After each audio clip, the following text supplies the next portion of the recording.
ចាសួស្តីគុណទាំងអស់គ្នាដែលសិក្សានៅក្នុងសាលាអន្តរជាតិ Commonwealth ថ្ងៃនេះតែគ្រូជាមួយអ្នកគ្រូខួយនៅមុខបង្រៀនអូននៅមុខវិជ្ជាភាសាខ្មែរបន្តទៀតដូច្នេះសូមធ្វើការត្រៀមខ្លួនហើយរៀនពីចម្ងាយទាំងអស់គ្នាគុណណា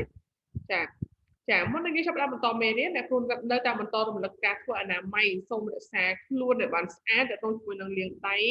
ទាក់ទងជាមួយនឹងការពាក់ម៉ាស់ដើម្បីការពារខ្លួនពីជំងឺ COVID-19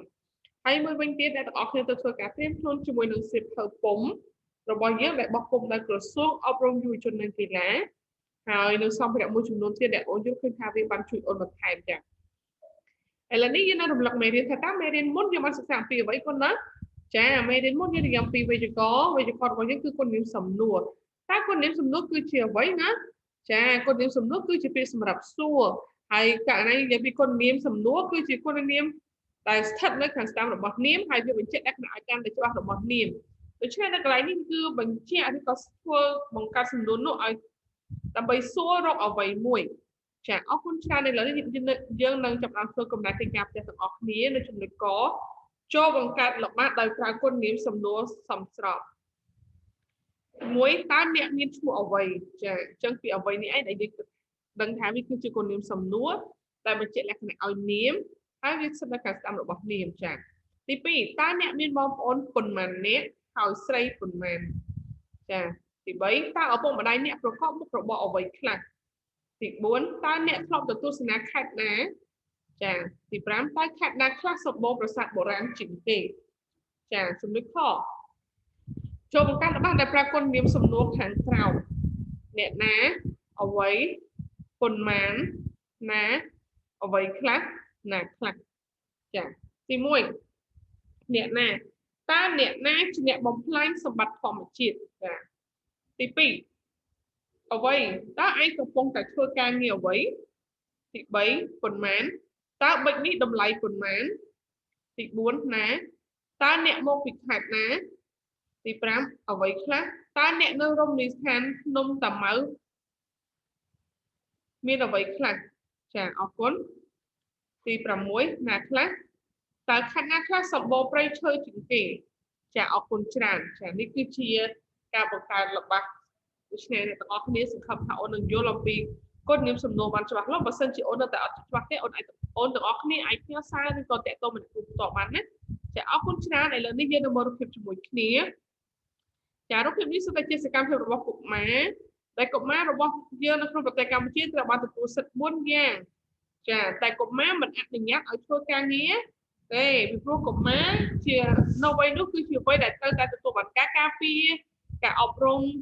ការរស់រានមានជីវិតឲ្យហូរហែសពបែបយ៉ាងជាដើមចាដូច្នេះនៅក្នុងមេរៀននេះគឺមេរៀនទី2របស់យើងមានចំណងជើងថាក្តីសង្ឃឹមរបស់កុមារចានៅក្នុងមេរៀននោះដដែលយើងនៅមានចំណុចមួយទៀតគឺនិយាយពីការនិយាយរបស់យើងគឺការនិយាយអំពីសិទ្ធិរបស់កុមារតើកុមារមានសិទ្ធិប៉ុន្មានយ៉ាងហើយអ្វីទៅគឺជាសិទ្ធិចាឥឡូវនេះយើងនឹងចាប់ផ្ដើមធ្វើការពិនិត្យមើលអត្ថបទទាំងអស់គ្នាថាតើមានរឿងអីកើតឡើងជាមួយនឹងកុមារម្នាក់នោះហើយថាតើមានដំណោះស្រាយបែបណាដើម្បីឲ្យធ្វើឲ្យគាត់ចាប់ផ្ដើមចេញពីស្ថានភាពដកបែបអាក្រក់បែបនេះទៅរកក្នុងស្ថានភាពមួយដែលល្អប្រសើរជាងមុនចាឥឡូវនេះយើងចាប់ផ្ដើមធ្វើការសន្ទនាគ្នារវាងបុគ្គល2នាក់តែបុគ្គលទី1ឈ្មោះកននិងបុគ្គលទី2ឈ្មោះគុលតោះចាំមើលថាគេតើគេសន្ទនាគ្នាអំពីអ្វីណាចាកនគុលអញរែកអ្វីទៅណានឹងចាគុលអូបងកនខ្ញុំរែកអស់ទៅឲ្យគេនៅចិត្តផ្សារកនតើឯងមិនគួរសន្តោសតែឯងមិនគួររែកខ្លួនយ៉ាងនេះទេណាគល់បើខ្ញុំមិនធ្វើតើអបានអ្វីដោះស្រាយជីវភាពបងក៏ដឹងដែរថាខ្ញុំជាក្មេងកំព្រាចាកនបងដឹងតែឯងក៏ពុំគួរប្រើកម្លាំងឲ្យហួសប្រមាណដែរឯងត្រូវធ្វើពលកម្មតាមវ័យរបស់ខ្លួននិងគួរតែបានរៀនសូត្រដូចគេឯងដែរគល់បើបានដូចបងនិយាយនោះខ្ញុំសប្បាយចិត្តណាស់កនអូបងនឹកឃើញហើយបើឯងយល់ព្រមបងនឹងជម្រាបប៉ាបងឲ្យយកឯងទៅរស់នៅក្នុងមណ្ឌលកុមារកំព្រានៅទីនោះគេនឹងចិញ្ចឹមឯងឲ្យឯងរៀនសូត្រហើយទទួលបានការការពារគ្រប់បែបយ៉ាងគល់ខ្ញុំសូមអរគុណបងដែលជួយរកដំណោះស្រាយឲ្យខ្ញុំចាដូច្នេះនេះគឺជាការសន្ទនាគ្នារវាងបុគ្គល2នាក់គឺកននិងគុលចាដូច្នេះកនគឺជាក្មេងកំព្រាហើយ គាត់ទៅធ្វើការងារយ៉ាងធ្ងន់ធ្ងរដើម្បីដោះស្រាយជីវភាពរបស់គាត់តែដោយសារតែនោះមិនមែនជាសិទ្ធិរបស់កុមារទេនៅពេលដែលគាត់ធ្វើបែបនោះមានន័យថាហួសពីសិទ្ធិរបស់គាត់ហើយហួសអ្វីដែលច្បាប់បានចែងរួចហើយដូច្នេះគោលក៏បានជម្រាបដំណឹងនេះទៅឪពុកម្ដាយហើយព្យាយាមរកដំណោះស្រាយដើម្បីជួយដល់កូនហើយជាចុងក្រោយយើងឃើញថាកូនបានទៅរស់នៅក្នុងមណ្ឌលមួយដែលបានទទួលទាំងការរៀនសូត្របានទទួលទាំងការការពារគ្រប់បែបយ៉ាងដូច្នេះជាចុងក្រោយយើងឃើញថាកុមារមានសិទ្ធិដូចគ្នាហើយសិទ្ធិរបស់កុមារនោះមាន4យ៉ាងដែលកុមារទាំងអស់ត្រូវតែទទួលបានមិនថាមានឬក៏ក្រនោះទេដូច្នេះកុមារទាំងអស់ត្រូវតែរស់រានមានសិទ្ធិមានជីវិតដូចក្មេងដទៃដែរចាអរគុណច្រើនដូច្នេះគឺជាមេរៀនរបស់យើងឥឡូវយើងចាប់ផ្ដើមចូលដល់សំណួររបស់យើងសំណួរទី1របស់យើងសួរថា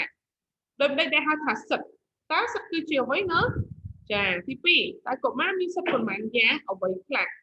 ទី3តើគល់បានធ្វើអ្វីខ្លះហេតុអ្វីបានជាគល់ធ្វើដូច្នេះ4តើគល់បានរៀនសូត្រឬទេទី5តើស្ថានភាពរបស់គល់បានប៉ះពាល់ដល់សិទ្ធិរបស់កុមារដែរឬទេតើបើប៉ះពាល់តើត្រង់ណាខ្លះចាតើកុមារកំព្រាជួយអ្វីខ្លះដល់អ្នកដែលរស់នៅក្នុងទីនោះតើទង្វើរបស់មណ្ឌលកុមារកំព្រាផ្ដល់សិទ្ធិដល់កុមារដែរឬទេបើផ្ដល់តើមានសិទ្ធិអ្វីខ្លះចានេះគឺជាសំណួររបស់យើងដូច្នេះអ្នកទាំងអស់គ្នាអាចធ្វើការឆ្លើយតាមផ្ទះរៀងៗខ្លួនបានតាមរយៈមេរៀនរបស់យើងចាអរគុណច្រើនសូមអរគុណសម្រាប់ការចូលរួមរៀននិងការតាមដានតាំងពីដើមរហូតដល់ចប់សូមព្រះប្រទានពរ